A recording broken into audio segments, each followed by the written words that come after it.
We provide you the platform to turn your dreams into reality. Give wings to your aspirations with KR Mangalam University. देश की सियासत में भी operation सिंदूर की strike को लेकर सच और झूठ के दावे किए जा रहे हैं। ऑपरेशन सिंदूर पर शुरू हुई राजनीति अब गहराती जा रही है। लोकसभा में विपक्ष के नेता राहुल गांधी ऑपरेशन सिंदूर को लेकर सरकार से सवाल पूछ रहे हैं, वो सबूत मांग रहे हैं, तो बीजेपी भी राहुल गांधी पर ऑपरेशन सिंदूर को लेकर झूठ बोलने का आरोप लगा रही है। तो मैं पूछना चाहता हूं राहुल गांधी जी से कि शहबाज शरीफ और आसिफ मुनीर के इकबालिया बयान के बाद भी अगर आपको समझ में नहीं आ रहा है तो आपको क्या कहा जाए? राहुल शरीफ कहा जाए या राहुल मुनीर कहा जाए?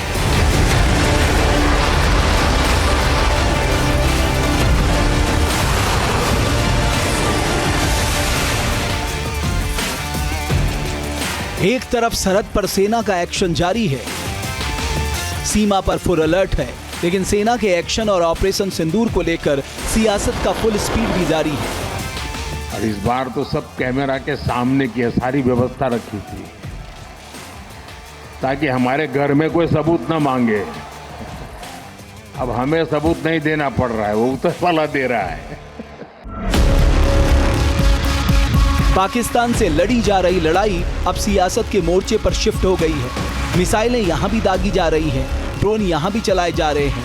नेता प्रतिपक्ष और कांग्रेस नेता राहुल गांधी को ही ले लीजिए, ऑपरेशन सिंदूर पर उन्होंने अब तक का सबसे बड़ा सवाल खड़ा कर दिया है।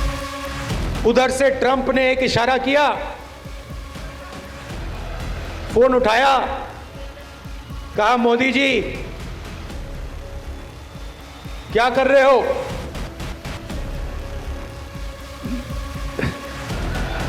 नरेंद्र सरेंडर,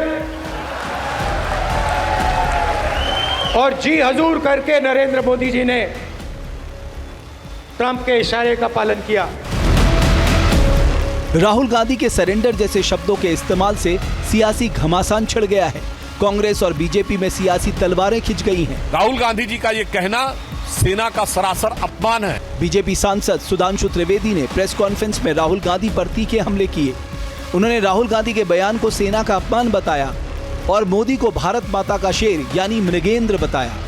हमारे प्रधानमंत्री श्री नरेंद्र मोदी जी भारत मां के शेर अर्थात हमारे नरेंद्र भारत मां के मृगेंद्र हैं और आपके खानदान के सरेंडर आजाद हिंदुस्तान के कैलेंडर में भरे पड़े हैं। भारतीय जनता पार्टी के खिलाफ बोलिए हमें बर्दाश्त है, पर भारत के स्वाभिमान और भारत की सेना के लेकर आप झूठ बोलेंगे तो यह कतई बर्दाश्त नहीं है। सुधांशु त्रिवेदी ने राहुल गांधी के बयान पर तीखा पलटवार किया। वहीं सरेंडर वाले बयान पर भड़के संबित पात्रा ने गांधी परिवार पर जासूसी के आरोप ही लगा दिए। जिस प्रकार से जिन शब्दों का प्रयोग राहुल गांधी ने आज किया है, मखौल उड़ाया है उन्होंने ऑपरेशन सिंदूर का, सरेंडर जैसे शब्द का प्रयोग किया है भारतवर्ष के लिए। भारतवर्ष कदाचित कभी सरेंडर नहीं करता है। यही वो राहुल गांधी है। जिस समय डोकलाम का विषय चल रहा था, जब लॉकजैम था इंडिया और चाइना का डोकलाम को लेकर, तो राहुल गांधी का पूरा परिवार भारत के विरुद्ध जासूसी करते हुए पकड़ा गया था चाइनीज टेंट के नीचे। जिस प्रकार के भाषा का प्रयोग राहुल गांधी कर रहे हैं, जिस प्रकार के सवाल राहुल गांधी बार बार पूछ रहे हैं, मुझे तो पूरा शक है कि कहीं ये चीन और पाकिस्तान के पेड एजेंट तो नहीं है। पहलगाम आतंकी हमला और ऑपरेशन सिंदूर पर सरकार और विपक्ष में रस्साकशी तेज है। विपक्ष की तरफ से लगातार सवाल उठाए जा रहे हैं, लेकिन सरकार पर सबसे ज्यादा हमलावर कांग्रेस है। लिहाजा कांग्रेस और राहुल गांधी पर तेज पलटवार भी हो रहा है। हालांकि 7 मई को राहुल गांधी ने सरकार के हर कदम के समर्थन का ऐलान भी किया था।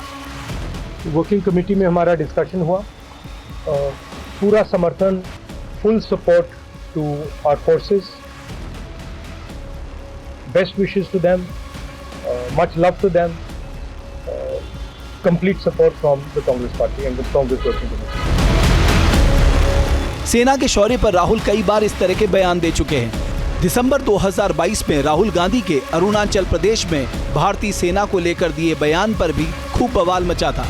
जो हमारे जवानों को अरुणाचल प्रदेश में पीट रहे हैं, मैंने कहा हिंदुस्तान की प्रेस मुझसे इनके बारे में एक सवाल नहीं पूछेगी। अब सवाल ये है कि राहुल गांधी इस तरह के बयान क्यों देते हैं? देश विरोधी बयान देकर राहुल आखिर क्या चाहते हैं, या फिर उन्हें धोखे में रखकर इस तरह के बयान दिलवाए जाते हैं? क्या राहुल गांधी की टीम में ऐसे लोग हैं जो उनकी छवि को खराब करने की कोशिश कर रहे हैं? जहां भक्ति है हर शब्द में, कथाओं में छुपे हैं दिव्य रहस्य और ज्योतिष देता है जीवन को दिशा। धर्म से जुड़ी हर बातों को जानने के लिए हमारे चैनल स्तुति को सब्सक्राइब करें। चैनल पर जाने के लिए इस लिंक पर क्लिक करें।